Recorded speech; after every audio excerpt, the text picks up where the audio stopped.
দুনিয়ার মহব্বত অন্তরে ঢোকার কারণে মানুষ আজকাল চুরি করতেছে। দুনিয়ার মহব্বত অন্তরে ঢোকার কারণে আজকাল মানুষ ছিনতাই করতেছে। দুনিয়ার মহব্বত ঢোকার কারণে আজকাল মানুষ নামাজ কালাম পড়ে না। দুনিয়ার মহব্বত ঢোকার কারণে এই যে মানুষের সাথে ধোঁকাবাজি করে। দুনিয়ার মহব্বত ঢোকার কারণে দোকানে ব্যবসা বাণিজ্য 2 নাম্বারি করে। জোরে বলেন ঠিক কিনা? দুনিয়ার মহব্বত ঢোকার কারণে সে কোরআন হাদিসের মজলিসে উপস্থিত হয় না। দুনিয়ার মহব্বত অন্তরে ঢোকার কারণে সে উলামায়ে কেরামদেরকে ভালোবাসে না, উলামায়ে কেরামের বিরোধিতা করে, কওমি মাদ্রাসার বিরোধিতা করে, মসজিদের বিরোধিতা করে। ও দুনিয়ার মুসলমানেরা, এই দুনিয়ার মহব্বত থাকার কারণে মানুষ জিনা করে। কি বলেন ঠিক কিনা? দুনিয়ার মহব্বত থাকার কারণে এই মানুষগুলা সুদ খায়। দুনিয়ার মহব্বত ঢোকার কারণে মানুষ ঘুষ খায়। জোরে বলেন ঠিক কিনা? ও মুসলমান, দুনিয়ার মহব্বত এই অন্তরে থাকার কারণে এক মানুষ আরেক মানুষের সাথে প্যাঁচ লাগায় দেয়। জোরে বলেন ঠিক কিনা? ওয়ালাউ কুনতু মুত্তাখিদান খলিলান গায়রা রাব্বি। ও দুনিয়ার মানুষেরা, আমি যদি একনিষ্ঠ ভালোবাসা, একনিষ্ঠ গভীর সম্পর্ক এক আল্লাহ ছাড়া কাউকে যদি আমি দিতাম, আল্লাহ রাসূল বলেন লাত্তাখাতু আবা বকরিন, তাহলে আমি আবু বকরকে দিতাম। আল্লাহু আকবার। আহা, আল্লাহ রাসূল বলেন যে গভীর ভালোবাসা, একনিষ্ঠ ভালোবাসা একমাত্র আমি আল্লাহকে দিয়েছি। যদি আল্লাহকে যদি না দিতাম তাহলে দিতাম লাত্তাখাতু আবা বকরিন, আবু বকর সিদ্দিক রাদিয়াল্লাহু তাআলা আনহুকে দিতাম। এখানে একটা বোঝার বিষয়, ভালো করে বুঝবেন। টাইম কিন্তু খুবই কম, এই জন্য শর্টকাটে মারিয়ে দিতেছি। আল্লাহ রাসূল সাল্লাল্লাহু আলাইহি সাল্লাম আল্লাহকে ছাড়াও আর অনেক মানুষের সাথে আল্লাহ রাসূলের সাথে মহব্বত ছিল না? যদি বলেন মহব্বত ছিল না? আল্লাহ রাসূল সাল্লাল্লাহু আলাইহি সাল্লাম সকল বিবিদের মধ্যে কাকে বেশি ভালোবাসতেন বলেন তো দেখি? হযরত আয়েশা সিদ্দিকা রাদিয়াল্লাহু তাআলা আনহাকে। কি বলেন ঠিক কিনা? হযরত আয়েশা সিদ্দিকা রাদিয়াল্লাহু তাআলা আনহাকে বেশি ভালোবাসতেন। কেন ভালোবাসতেন? কারণ তার বুদ্ধিমত্তা, তার জ্ঞানের এত বেশি। আল্লাহু আকবার। আল্লাহ রাসূল যা বলতেন সব তিনি মুখস্থ রাখতে পারতেন। শুধু খালি তাই নয়, আল্লাহ রাসূল সাল্লাল্লাহু আলাইহি সাল্লাম পারিবারিক বিষয়ে যত ইলম, যত জ্ঞান হযরত আয়েশা সিদ্দিকা রাদিয়াল্লাহু তাআলা আনহার মাধ্যমে পরবর্তী নারী যারা আসবে তাদের কাছে দ্বীন পৌঁছাবে। কি বলেন ঠিক কিনা? এই কারণে আল্লাহ রাসূল সাল্লাল্লাহু আলাইহি সাল্লাম আয়েশা সিদ্দিকা রাদিয়াল্লাহু তাআলা আনহাকে বেশি, সবচাইতে বেশি ভালোবাসতেন। ও দুনিয়ার মানুষেরা, ভালো করে বুঝবেন। তাহলে নারীদের মধ্যে হযরত আয়েশা সিদ্দিকা রাদিয়াল্লাহু তাআলা আনহাকে বেশি ভালোবাসতেন। কি বলেন ঠিক কিনা? নারীদের মধ্যে, সকল বিবিদের মধ্যে হযরত আয়েশা সিদ্দিকা রাদিয়াল্লাহু তাআলা আনহাকে বেশি ভালোবাসতেন। আর পুরুষদের মধ্যে হযরত আবু বকর সিদ্দিক রাদিয়াল্লাহু তাআলা আনহুকে বেশি ভালোবাসতেন। সুবহানাল্লাহ বলেন না? পুরুষদের মধ্যে কাকে বেশি ভালোবাসতেন? হযরত আবু বকর সিদ্দিক রাদিয়াল্লাহু তাআলা আনহুকে। ও দুনিয়ার মুসলমানেরা, আল্লাহ রাসূল সাল্লাল্লাহু আলাইহি সাল্লাম আবু বকরকে কেন এত ভালোবাসতেন? ও দুনিয়ার মুসলমানেরা, ভালো করে বুঝবেন। আল্লাহ আবু বকর সিদ্দিক রাদিয়াল্লাহু তাআলা দ্বীনের জন্য, ইসলামের জন্য, এমনকি আল্লাহ রাসূল সাল্লাল্লাহু আলাইহি সাল্লামের জন্য এমন কাজগুলো করেছেন যা মানুষের কল্পনার বাইরে। আল্লাহ রাসূল আবু বকরকে কেন এত ভালোবাসবেন না? কারণ হযরত আবু বকর সিদ্দিক রাদিয়াল্লাহু তাআলা আনহু ইসলামের জন্য, দ্বীনের জন্য, এমনকি আল্লাহ রাসূল সাল্লাল্লাহু আলাইহি সাল্লামের জন্য কি না করেছেন। এমন কিছু, এমন কাজগুলা তিনি করেছেন যা মানুষের কল্পনার বাইরে। আল্লাহু আকবার। কষ্ট হচ্ছে? রাগ করতেছেন? ঘুম ধরতেছে আপনাদের কারো? একটু হাত ওড়ান তো দেখি। হাতগুলো একটু নড়াচড়া দেন, যাতে কারো ঘুম টুম যেন না থাকে। আল্লাহ সকলকে কবুল করুন। সকলে বলেন আমিন। হাত নামাও। দুনিয়ার মুসলমানেরা, আল্লাহ রাসূল সাল্লাল্লাহু আলাইহি সাল্লাম আবু বকরকে এত ভালোবাসতেন। কেনই বা ভালোবাসবেন না? কারণ হলো হযরত আবু বকর সিদ্দিক রাদিয়াল্লাহু তাআলা আনহুকে সকল পুরুষদের মধ্যে বেশি ভালোবাসতেন। তাবুকের যুদ্ধের সময় মুসলমানদের অভাব অনটন আল্লাহ রাসূল সাহাবায়ে কেরামদেরকে জানায় দিলেন, ও আমার সাহাবায়ে কেরাম, তোমাদের যা কিছু আছে সব তাবুকের যুদ্ধের জন্য তোমরা দান খয়রাত করো। সকল সাহাবায়ে কেরামগণেরা তাবুকের যুদ্ধের জন্য তারা সবাই দান খয়রাত করা শুরু করলো। এমনকি শেষে হযরত আবু বকর সিদ্দিক রাদিয়াল্লাহু তাআলা আনহু তিনিও দান খয়রাত করলেন। আল্লাহ রাসূল বললেন, ওহে আবু বকর, তুমি ঘরে কি রেখে আসলা আর কি নিয়ে আসলা? আল্লাহু আকবার। কি প্রশ্ন করলেন? ওহে আবু বকর, তুমি ঘরে কি রেখে আসলা আর কি তুমি নিয়ে আসলা? ভালো করে বুঝবেন কি প্রশ্ন করলো। আবু বকর সিদ্দিক রাদিয়াল্লাহু তাআলা আনহু তিনি বললেন, ইয়া রাসূলুল্লাহ, ঘরে আমি আল্লাহ এবং রাসূলকে রেখে আসছি, আর বাকি সব নিয়ে আসছি। আল্লাহু আকবার। আবু বকর সিদ্দিক রাদিয়াল্লাহু তাআলা বলেন, ইয়া রাসূলুল্লাহ, ঘরে আল্লাহ এবং রাসূলকে রেখে আর বাকি সব নিয়ে আসছি এই তাবুকের যুদ্ধের জন্য। এমন কোন মানুষ ইতিহাসে দেখাইতে পারবে যে তার এরকম ইসলামের জন্য জীবনের সব কিছু দান খয়রাত করে দিয়েছে? কেউ দেখাইতে পারবে না। কিন্তু আবু বকর সিদ্দিক রাদিয়াল্লাহু তাআলা তিনি দেখায় দিয়েছেন যা ইতিহাসের পাতায় কেউ দেখাতে পারে নাই। একবার বলেন না আল্লাহু আকবার। আল্লাহু আকবার। আল্লাহ রাসূল আবু বকরকে কেনই বা ভালোবাসবেন না? দুনিয়ার মুসলমানেরা, আল্লাহ রাসূল সাল্লাল্লাহু আলাইহি সাল্লাম একদিন আবু বকরকে ডাক দিয়ে বললেন, ওহে আবু বকর, মক্কা থেকে হিজরত করে মদিনায় একদিন যাওয়া লাগবে। ও আবু বকর, তুমি প্রস্তুতি থাকো। ও দুনিয়ার মুসলমানেরা, আল্লাহ রাসূল সাল্লাল্লাহু আলাইহি সাল্লামকে মক্কার কাফের বেঈমানেরা যখন আল্লাহ রাসূলকে থাকতে দেওয়া হলো না, এমন সময় আল্লাহ রাসূল সাল্লাল্লাহু আলাইহি সাল্লাম গভীর রাত্রি বেলায় মদিনায় হিজরত করার জন্য আবু বকরকে সাথে নেওয়ার জন্য আল্লাহ রাসূল সাল্লাল্লাহু আলাইহি সাল্লাম আবু বকরের ঘরের দরজার সামনে দাঁড়িয়ে গেলেন। ডাক দিয়ে বললেন, ওহে আবু বকর, ঘরের মধ্যে সামান্য একটা টোকা মারলেন। টোকা মারার সঙ্গে সঙ্গে আবু বকর সিদ্দিক রাদিয়াল্লাহু তাআলা আনহু দরজা খুলে দিলেন। একবার বলেন না আল্লাহু আকবার। আল্লাহ রাসূল অবাক হয়ে গেলেন, জিজ্ঞেস করলেন, ওহে আবু বকর, কি ব্যাপার? এত গভীর রাত্রি বেলায় তোমাকে তো জানানো হয়নি।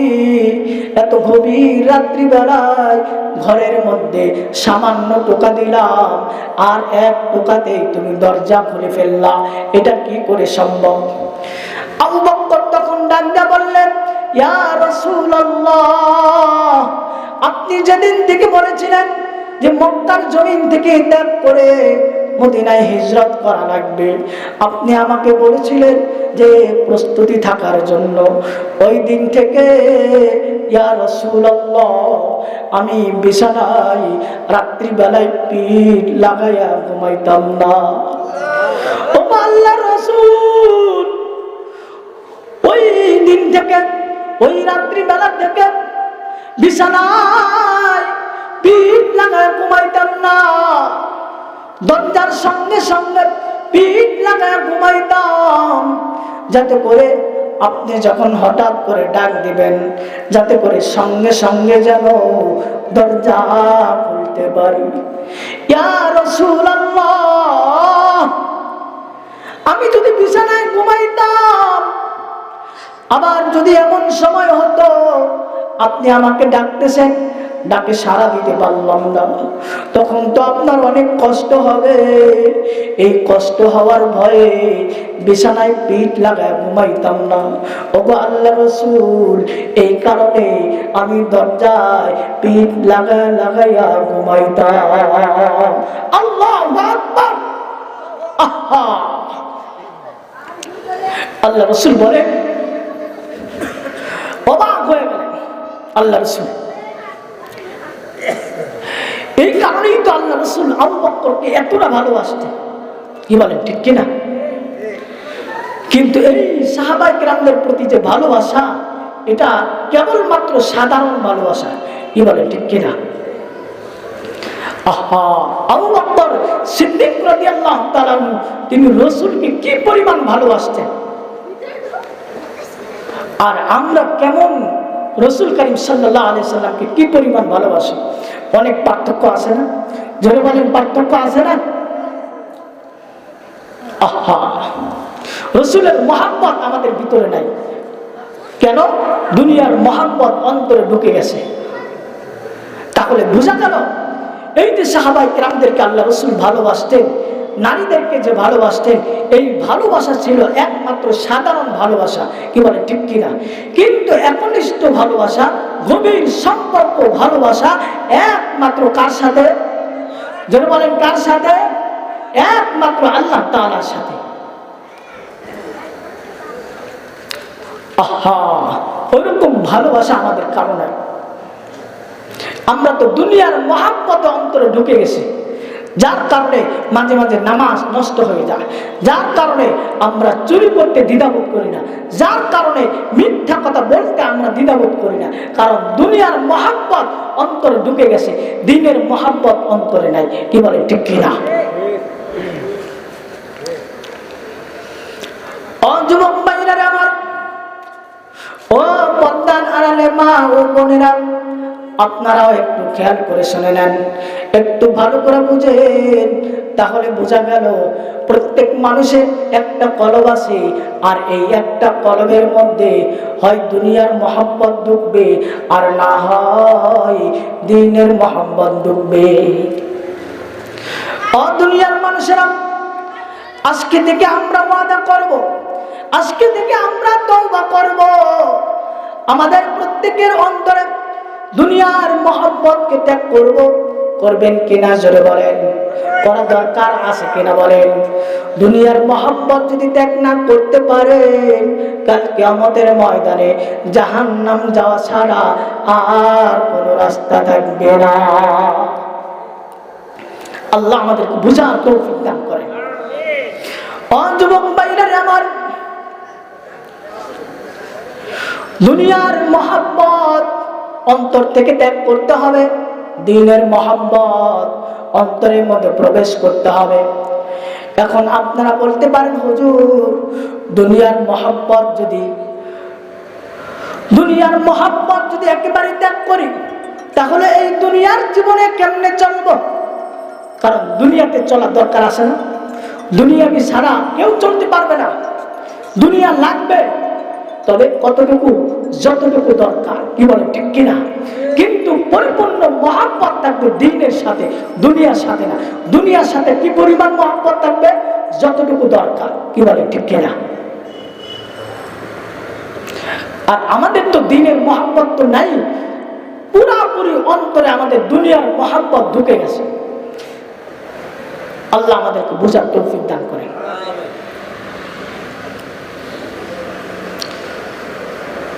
তাহলে বোঝা গেল এই অন্তরের মধ্যে দুনিয়ার মহব্বত ঢুকানো যাবে না, দিলের মহব্বত অন্তরে পয়দা করতে হবে। এখন যদি আপনি চান যে দুনিয়ার মহব্বত থাকবে, দ্বীনের মহব্বত থাকবে, এটা কখনো সম্ভব না। ও দুনিয়ার মুসলমানেরা, এই কারণে মাওলানা রুমি রহমাতুল্লাহি আলাইহি তিনি বলেন, हम खुदा का ही वो हम दुनियाए दो इखियालस महालस पजुनू। মাওলানা রুমি রহমাতুল্লাহি আলাইহি তিনি বলেন, ও দুনিয়ার মানুষেরা, আমরা তো প্রত্যেক মানুষ শুধুমাত্র আল্লাহকেও চাই আবার দুনিয়াটাও চাই, আল্লাহকেও চাই আবার দুনিয়াটাকেও চাই। এটা একমাত্র কাল্পনিক ছাড়া আর কিচ্ছু নয়, এটা কখনোই সম্ভব নয়। অজনু, এটা পাগলামি ছাড়া আর কিচ্ছু না। জোরে বলে ঠিক কিনা? তুমি দুনিয়াও চাও আবার আল্লাহকে চাও, এটা কখনোই সম্ভব না। এটা বোকামি ছাড়া আর কিচ্ছু না। এটা শুধু কল্পনা, এটা শুধু কি কল্পনা, এটা একটা পাগলামি। মাওলানা রুমি রহমাতুল্লাহি আলাইহি আজীব আজীব তিনি উদাহরণ দিতেন। তিনি মাঝে মাঝে বলতেন, এই দুনিয়ার সাথে দিল লাগানো যাবে না, যতটুকু দুনিয়া দরকার ততটুকু ব্যবহার করতে হবে দুনিয়াটাকে, আর বাদ বাকি একমাত্র দ্বীনের সাথে মহব্বত রাখতে হবে। জোরে বলেন ঠিক কিনা? মুসলমান, মাওলানা রুমি রহমাতুল্লাহি আলাইহি তিনি বলেন, যেমন মনে করেন এই যে নৌকা, এই নৌকাটা পানির উপরে চলে।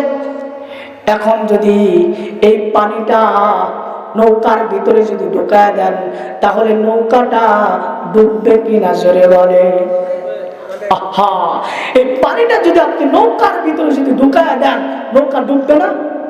ঠিক তেমনি ভাবে ও দুনিয়ার মুসলমানেরা, আমরা যদি আমাদের এই কলবটা, আমরা যদি আমাদের এই দিলটাকে দুনিয়ার সাথে যদি ঢুকায় দেয়, তাহলে এই দিলটা ঢুকে যাবে, ডুবে যাবে। আর ডুবে যাওয়ার কারণে আমরা গোমরা হয়ে যাব, আমরা পথভ্রষ্ট হয়ে যাব।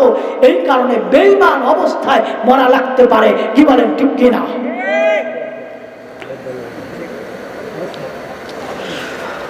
ও যুবক ভাইরা আমার, ও পর্দার আড়ালে মা ও বোনেরা, আপনারাও একটু খেয়াল করে শুনবেন। দুনিয়ার মহব্বত অন্তরে ঢোকার কারণে মানুষ আজকাল চুরি করতেছে। দুনিয়ার মহব্বত অন্তরে ঢোকার কারণে আজকাল মানুষ ছিনতাই করতেছে। দুনিয়ার মহব্বত ঢোকার কারণে আজকাল মানুষ নামাজ কালাম পড়ে না। দুনিয়ার মহব্বত ঢোকার কারণে এই যে মানুষের সাথে ধোঁকাবাজি করে। দুনিয়ার মহব্বত ঢোকার কারণে দোকানে ব্যবসা বাণিজ্য 2 নাম্বারি করে। জোরে বলেন ঠিক কিনা? দুনিয়ার মহব্বত ঢোকার কারণে সে কোরআন হাদিসের মজলিসে উপস্থিত হয় না। দুনিয়ার মহব্বত অন্তরে ঢোকার কারণে সে উলামায়ে কেরামদেরকে ভালোবাসে না, উলামায়ে কেরামের বিরোধিতা করে, কওমি মাদ্রাসার বিরোধিতা করে, মসজিদের বিরোধিতা করে। ও দুনিয়ার মুসলমানেরা, এই দুনিয়ার মহব্বত থাকার কারণে মানুষ জিনা করে। কি বলেন ঠিক কিনা? দুনিয়ার মহব্বত থাকার কারণে এই মানুষগুলা সুদ খায়। দুনিয়ার মহব্বত ঢোকার কারণে মানুষ ঘুষ খায়। জোরে বলেন ঠিক কিনা? ও মুসলমান, দুনিয়ার মহব্বত এই অন্তরে থাকার কারণে এক মানুষ আরেক মানুষের সাথে প্যাঁচ লাগায় দেয়। জোরে বলেন ঠিক কিনা? আমাদের প্রত্যেকের অন্তরে যে রোগগুলো আছে, অনেকগুলা রোগ, তার মধ্যে সবচাইতে বড় রোগ হচ্ছে দুনিয়ার মহব্বত। আমরা যদি এই দুনিয়ার মহব্বত, এই রোগটাকে যদি দূর করতে পারি, তাহলে আমরা দ্বীনের মহব্বত অন্তরে ঢুকাইতে পারবো। তাহলে আমরা 5 ওয়াক্ত নামাজওয়ালা হয়ে যাব। জোরে বলেন ঠিক কিনা? কথা কি বুঝাতে পারতেছি? ও মুসলমান, যেমন মনে করেন আপনি একটা বাড়ি বানাইলেন, এই বাড়িতে থাকার একটা রুম বানাইতে হয়, এটা দরকার আছে কিনা জোরে বলেন। একটা রুম বানাবেন থাকার জন্য, রুম, এই রুম দরকার আছে কিনা জোরে বলেন। এমনকি রান্নাঘরের রুম দরকার আছে কিনা বলেন, এটাও আপনি বানাইলেন। এমনকি মেহমানখানার রুম বানাইলেন, এটাও দরকার আছে কিনা জোরে বলেন। ও দুনিয়ার মুসলমানেরা, সব কিছু আপনি বানাইলেন, বানানোর পর কিন্তু টয়লেট বানাইলেন না, টয়লেট বাথরুম বানাইলেন না। আচ্ছা এইবার বলেন তো, এই বাড়িটা কেউ ভাড়া নিবে? এই বাসায় কি কেউ থাকবে? কেন থাকবে না? ও দুনিয়ার মুসলমানেরা, টয়লেট বাথরুম না থাকার কারণে, কারণ এই দুনিয়ার জমিনে প্রত্যেক মানুষের টয়লেট বাথরুম দরকার আছে কিনা জোরে বলেন। ও যুবক ভাইরা আমার, আপনি একটা ঘরের মধ্যে রুম বানাইলেন, রান্নাঘরের রুম বানাইলেন, এমনকি বিভিন্ন ধরনের রুম বানাইলেন, এমনকি টয়লেটের রুম বানাইলেন। প্রত্যেকটা রুমের সাথে আপনার ভালোবাসার সম্পর্ক আছে, রান্নাঘরের রুমের সাথে আপনার ভালোবাসা মহব্বত আছে, মেহমানখানার রুমের সাথে আপনার ভালোবাসার সম্পর্ক আছে, এমনকি ওই যত ধরনের রুম আছে সব রুমের সাথে আপনার মহব্বত আছে, ভালোবাসা আছে। এমনকি যখন আপনি টয়লেট বানাইলেন, কিন্তু ওই টয়লেটের সাথে তেমন কোনো সম্পর্ক নাই, তেমন কোনো মহব্বত নাই। যারা বলেন ঠিক কিনা? আপনি প্রত্যেকটা রুমের সাথে আপনার ভালোবাসার সম্পর্ক আছে, যার কারণে ওই রুমে আপনি মাঝে মাঝে বিশ্রাম নেন, ঘোরাঘুরি করেন, থাকেন, গল্প গুজব করেন, কিন্তু টয়লেটের সাথে ওই অন্যান্য রুমের মতো এতটা মহব্বত নাই। যারা বলেন ঠিক কিনা? ও দুনিয়ার মানুষ, যদিও টয়লেটের সাথে তেমন কোনো মহব্বত নাই, তেমন কোনো ভালোবাসা নাই, কিন্তু তারপরও টয়লেট দরকার আছে কিনা? টয়লেট তারপর দরকার আছে না? যদি বলেন তারপর দরকার আছে না? ও মুসলমান, এমন কোনো মানুষ পাবেন না সুন্দর করে টয়লেট বানাইলাম, কেউ কিন্তু চায় না এই টয়লেটে আমি একটু শুয়ে থাকি, এই টয়লেটে একটু ঘুমাই। কেউ কি চায় যখন জরুরত পড়ে, জরুরতের কাজ ছাইরা তাড়াতাড়ি ওখান থেকে চলে আসে। ও দুনিয়ার মুসলমানেরা, সব কিছুর মহব্বত থাকার পরও টয়লেটের সাথে মহব্বত থাকে না। টয়লেটে যতটুকু দরকার ততটুকু কাজ ছাইরা চলে আসে। ঠিক তেমনি ভাবে ও দুনিয়ার মুসলমানেরা, এই দুনিয়াটা হলো টয়লেট, এই দুনিয়াটা হলো টয়লেট। ও যুবক ভাইরা আমার, এই দুনিয়াটাকে টয়লেটের মতো ব্যবহার করতে হবে। কথা কি বুঝাইতে পারলাম? ও মুসলমান, তাহলে দুনিয়া কতটুকু দরকার? টয়লেটের মতো যেমন যতটুকু দরকার। জোরে বলেন ঠিক কিনা? ও মুসলমান, আমাদের কি যেমন ভাবে অন্যান্য রুমের সাথে মহব্বত রাখতে হয়, ঠিক তেমনি ভাবে নবীর সাথে মহব্বত রাখতে হবে, ঠিক তেমনি ভাবে আল্লাহর সাথে মহব্বত রাখতে হবে, ঠিক তেমনি ভাবে মাদ্রাসার সাথে মহব্বত রাখতে হবে, ঠিক তেমনি ভাবে কোরআনের সাথে মহব্বত রাখতে হবে। কিন্তু টয়লেটের সাথে মহব্বত রাখা যাবে না, দুনিয়ার সাথে মহব্বত রাখা যাবে না। দুনিয়াটা কতটুকু দরকার যতটুকু টয়লেটে প্রয়োজন পড়ে। টয়লেটে যেমন যতটুকু দরকার কাজ ছেড়ে চলে আসি, ঠিক তেমনি ভাবে আমাদের প্রত্যেকের জীবনে এই দুনিয়াটা ততটুকু গ্রহণ করতে হবে যতটুকু দরকার, কারণ দুনিয়া ছাড়া এই জীবনটা চলবে না। কি বলেন ঠিক কিনা? এই দুনিয়া ছাড়া নিজের ইবাদত বন্দেগী আল্লাহর জন্য করতে পারবেন না। কি বলেন ঠিক কিনা? তাহলে দুনিয়াও দরকার আছে, কিন্তু যতটুকু দরকার ততটুকু। আহা, আজকে আমরা পুরাপুরি দুনিয়ার মধ্যে ডুবে গেছি, পুরাপুরি আমরা দুনিয়ার মধ্যে ঢুকে গেছি, খবর নাই আমাদের। আল্লাহ আমাদেরকে মাফ করুন। যে বলেন আমিন। ও মুসলমান,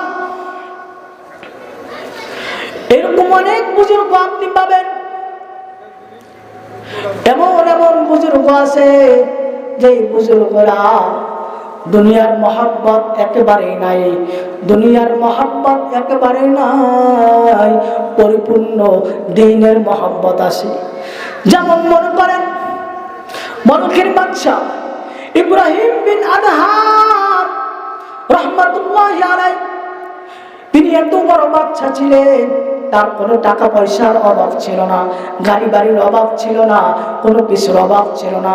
তিনি নামাজ কালামে ব্যস্ত ছিলেন, কিন্তু তারপরও তার মনের ভিতরে কেমন যেন খালি খালি লাগে। আহা, আমার অন্তরে কি যেন শূন্যতা। সারাদিন তিনি কল্পনা করতে লাগলেন। একদিন হঠাৎ করে টের পাইলেন আমার যে অন্তরে যে শূন্যতা, সেটা হচ্ছে মাওলার সাথে সম্পর্ক নাই। আল্লাহু আকবার। ও মুসলমান, আজকাল বর্তমান কোনদিন অন্তরকে জিজ্ঞেস করি নাই যে মাওলার সাথে সম্পর্ক আছে কিনা, কোনদিন ফিকির করি নাই মাওলার সাথে সম্পর্ক আছে কিনা। জোরে বলেন, এরকম ফিকির আমরা করি? কেউ আমরা ফিকির করি না। ইব্রাহিম বিন আদহাম একদিন ফিকির করতে করতে রাত্রিবেলায় তিনি তখন ঘুমায় পড়লেন। অনেক লম্বা কাহিনী সংক্ষিপ্ত করে বলতেছি। রাত্রিবেলায় ঘুমায় পড়লেন, হঠাৎ করে গভীর রাত্রিবেলায় ঠক ঠক একটা আওয়াজ আসলো। মনে হয় যেন কোনো বৃদ্ধা লোক লাঠির উপরে ভর ভর ভর ভর করে হাঁটতেছে, লাঠির উপরে ভর করে হাঁটতেছে। এরকম একটা ঠক ঠক আওয়াজ, তার ঘুম ভেঙে গেল। ইব্রাহিম বিন আদহাম দমক দিয়ে বললেন, এই ছাদের উপরে কে আওয়াজ করে? কার এত বড় সাহস? এত বেষ্টনী থাকার পরও, এত নিরাপত্তা থাকার পরও কেন এত বড় ঠক ঠক আওয়াজ হয়? ইব্রাহিম বিন আদহাম দমক দিলেন, এই তুমি কে? তুমি? ছাদের উপর থেকে আওয়াজ আসলো যে আমি একজন উটের রাখাল। একবার বলেন না সুবহানাল্লাহ। আমি একজন উটের রাখাল। ইব্রাহিম বিন আদহাম এবার ডাক দিয়ে বলে, এই উটের রাখাল, এখানে কেন? এই ছাদের উপরে কেন? এইবার উটের রাখাল বলে, ওহে বাদশাহ, আমি একটা উট হারাইছি, উট তালাশ করার জন্য এই ছাদের উপরে আসছি। এইবার বাদশাহ ডাক দেয়া বলে, এটা কি করে সম্ভব? উট তো ছাদের উপরে হারায় না, উট তো হারায় জঙ্গলে, উট তো হারায় বনে, তুমি এখানে কেন আসছো? তুমি তো একটা বোকা মানুষ। জোরে বলেন ঠিক কিনা? এইবার উটের রাখাল ডাক দিয়ে বললেন, ওহে বাদশাহ, এই ছাদের উপর থেকে যদি উট যদি না পাওয়া যায়, তাহলে আপনি এই শাহী মহলে আরাম বিছানায় শুয়ে থেকে আল্লাহকে কেমনে পাবেন? আল্লাহু আকবার। আপনি এত বড় বাদশাহী ক্ষমতা, এত আরাম বিছানায় শুয়ে থেকে আপনি কেমনে আল্লাহকে পাবেন? একবার বলেন আল্লাহু আকবার। কথা কি বুঝতেছেন আপনারা? ইব্রাহিম বিন আদহাম তখন ডাকতে বললেন, এই তুমি কে? এই কথা বলার সঙ্গে সঙ্গে এই আল্লাহর বান্দা গায়েব হয়ে গেল, ছাদের উপরে চলে আসলো। আসার পর দেখে ওই আল্লাহর বান্দা নাই, কোথায় চলে গেল? কিন্তু তার মনের ভিতরে খটকা লাগলো, এটা আমি কি দেখলাম আর কার কথা আমি শুনলাম? এই আওয়াজটা কোথায় থেকে আসলো? এইবার ওই কথাটা তার বারবার মনের ভিতরে হিট লাগা শুরু করলো। আসলে কি এই আরাম বিছানায় শুয়ে থেকে মাওলাকে কি খুঁজে পাওয়া যাবে? এই আরাম বিছানায় শুয়ে থেকে আল্লাহকে খুঁজে পাওয়া যাবে না? না, এই চিন্তা করতে লাগলেন। চিন্তা করতে করতে আবার রাত্রিবেলায় ঘুমায় পড়লেন। আবার গভীর রাত্রিবেলায় ঠক ঠক আওয়াজ পেলেন। এই বাদশার ঘুম ভেঙে গেল। হঠাৎ করে দেখতে পেলেন বাদশার অন্তর্মহলে বারান্দার দিকে এক বৃদ্ধা লোক লাঠি বর করে হাঁটতেছে। এইবার বাদশা তখন ডাক দেয়, বলে, এই তুমি কে? এই তুমি কে? কি তোমার পরিচয়? এইবার উঠে রাখাল তখন ডাক দিয়ে বলে, আমি একজন মুসাফির, আমি একজন মুসাফির। এইবার বাদশা বলে, তাহলে তুমি এখানে কেন, তুমি এখানে কেন? এইবার ওই মুসাফির বলে, এটা হচ্ছে মুসাফির খানা, এই কারণে আমি এখানে আশ্রয় নিব। এইবার বাদশা ডাক দেয়া বলে, না না, এটা মুসাফির খানা নয়, এটা বাদশার অন্দরমহল। যেটা বলেন ঠিক কিনা? এটা তো মুসাফির খানা নয়, এটা তো বাদশার অন্দরমহল। ও মুসলমান, ভালো করে বুঝবেন। এইবার ওই আল্লাহর বান্দা বলে, না এটাই মুসাফির খানা, আমি পরিচয় দিতে পারবো। এইবার বাদশা বলে, কি তোমার পরিচয়? এইবার ওই মুসাফির বলে, ও বাদশা, তাহলে আপনি আমার কথার জবাব দেন। আপনি বলে, আপনার আগে কে বাদশা ছিল? এইবার বাদশা বলে, আমার আগে আমার বাবা বাদশা ছিল। এইবার ওই আল্লাহর বান্দা বলল, ও হে বাদশা, তার আগে কে ছিল? কয় আমার প্রপিতামহ ছিল, অর্থাৎ আমার দাদা এই বাদশাহী ছিল। এইবার ওই আল্লাহর বান্দা আবার জিজ্ঞেস করলো, ও হে বাদশা, তাহলে আপনার পরে কে বাদশা হবে? এইবার বাদশা তখন ডাক দেয়া বলে, আমার পরে আমার ছেলে হবে। এইবার ওই আল্লাহর বান্দা আবার জিজ্ঞেস করলো, ও হে বাদশা, তারপরে কে হবে? এইবার বাদশা বলে, আমার ছেলের ঘরে যে সন্তান হবে, অর্থাৎ আমার নাতি বাদশাহী হবে। এইবার ওই আল্লাহর বান্দা ডাক দেয়া বলে, ও হে বাদশা, এটাই তো মুসাফিরের পরিচয়। একবার বলেন আল্লাহু আকবার। এটাই তো মুসাফিরের পরিচয়, কারণ একজন যাবে আরেকজন আসবে, একজন আসবে আরেকজন চলে যাবে, এটাই তো দুনিয়ার নিয়ম, আর এটাই তো মুসাফির। আল্লাহু আকবার।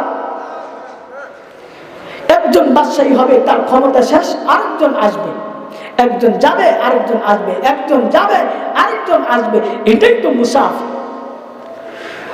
দুনিয়ার মুসলমানেরা, এইবার হঠাৎ করে এই কথা বলার পর, বাদশাহী প্রমাণ দেখানোর পর, এইবার এই আল্লাহর বান্দা গায়েব হয়ে গেল। হঠাৎ করে অদৃশ্য হওয়ার পর তিনি অবাক হয়ে গেলেন, এটা আমি কি দেখলাম আর কি জবাব আমি পাইলাম। দুনিয়ার মুসলমানেরা, বাদশা তখন চিন্তা করতে লাগলেন, আসলে কি এটা কি মুসাফির খানা? আর এটা কি এই আরাম বিছানায় শুয়ে থেকে আল্লাহকে আসলে কি পাওয়া যাবে না? না না, আজকের পর থেকে আমি বাদশাহী ত্যাগ করে দিলাম, আজকে থেকে আমি বাদশাহী নই, এখন থেকে মাওলার সাথে সম্পর্ক রাখবো। মাওলার সাথে সম্পর্ক রাখার জন্য তিনি বনে, তিনি জঙ্গলে চলে গেলেন। সেখানে গিয়ে আল্লাহ পাকের জিকিরে ব্যস্ত হয়ে গেলেন। সুবহানাল্লাহ, আলহামদুলিল্লাহ, লা ইলাহা ইল্লাল্লাহ।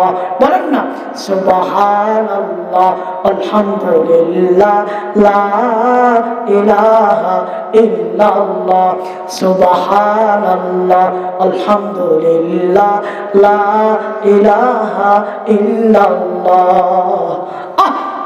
জিকিরে ব্যস্ত। হঠাৎ করে ওই আল্লাহর বান্দা আবার তার সামনে হাজির হয়েছে। হাজির হয়ে সালাম দিতেছে, আসসালামু আলাইকুম, সালাম দিলেন। এইবার এই বাদশা সালামের উত্তর দিলেন, ওয়া আলাইকুমুস সালাম। আবার তিনি জিকির করা শুরু করলেন, সুবহানাল্লাহ, আলহামদুলিল্লাহ, লা ইলাহা ইল্লাল্লাহ, সুবহানাল্লাহ, আলহামদুলিল্লাহ, লা ইলাহা ইল্লাল্লাহ। এইভাবে জিকির করতে লাগলেন, জিকির করতে লাগলেন। এইবার ওই আল্লাহর বান্দা অবাক হয়ে গেলেন, কি ব্যাপার, এ তো এমন সম্পর্ক কইরা ফেলেছে, মাওলার সাথে সম্পর্ক হয়ে গেছে। অবাক হয়ে গেছে, হায় হায়, এটা কি করে সম্ভব? কোথায় বাচ্চা ছিল আর এখন জিকিরে ব্যস্ত। এইবার এই আল্লাহর বান্দা বলে, ওহে বাদশা, আপনি কি আমার চিনেননি? আমি হলাম ওই ব্যক্তি, যেই ব্যক্তি আপনার ছাদের উপরে আইসা আপনাকে উটের রাখাল হিসাবে আমি হাজির হয়েছিলাম এবং আপনাকে বলেছিলাম আরাম বিছানায় শুয়ে থেকে মাওলাকে খুঁজে পাওয়া যাবে না। আমি হলাম সেই ব্যক্তি, যেই ব্যক্তি আপনার অন্তর্মহলে এসে মুসাফিরের পরিচয় দিয়েছিলাম, আপনার বাদশাহী ক্ষমতাকে, আপনার এই বাদশার অন্তর্মহলটাকে মুসাফিরের পরিচয় দিয়েছিলাম। আমি হলাম ওই ব্যক্তি, আমি হলাম হযরত খিজির আলাইহিস সালাতু ওয়াস সালাম। আল্লাহ